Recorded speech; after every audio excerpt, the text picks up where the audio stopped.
The Shattering. Elena stood at the threshold of the room, the door half open, her breath caught somewhere between her chest and her throat.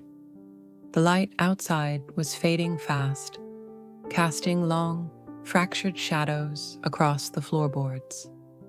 And in the silence, the weight of what she had just learned pressed down on her, harder than she could have imagined. Her heart pounded, not from fear, but from the sharp, searing heat of betrayal. The kind that makes the world tilt, makes the familiar feel foreign.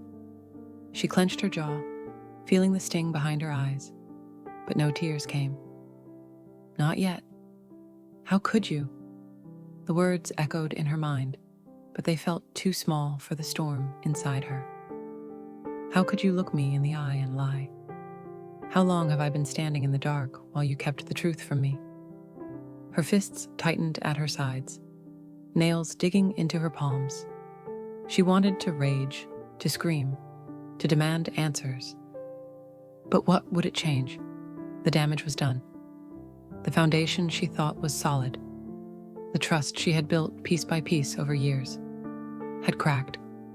And in that crack, everything she believed about him, about them, had begun to fall apart. Elena stared at the space where he had been moments before. The chair still swayed slightly, as if it remembered the weight of his body. His coffee sat untouched, cooling by the second.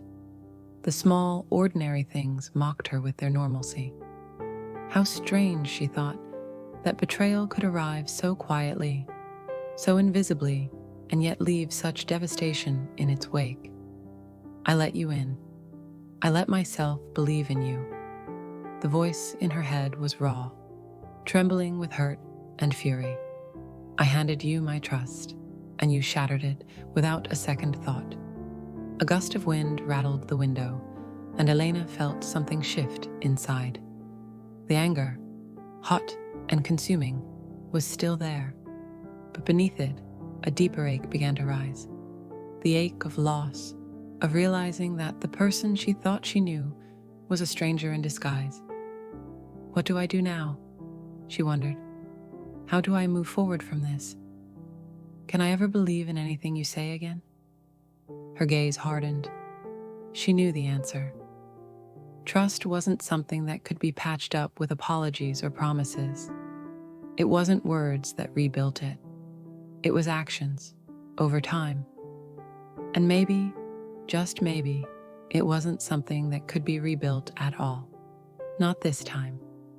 Elena straightened, drawing in a breath that tasted of dust and regret. The fury still burned, but she would not let it consume her. Not tonight. She turned, stepping away from the threshold, leaving behind the empty room and the ghost of what could have been. You made your choice, she thought. Now I'll make mine. Outside, the night had fallen completely, but she welcomed the darkness. It felt honest, and tomorrow she would rise stronger. Not because the pain had gone, but because she had faced it and chosen herself.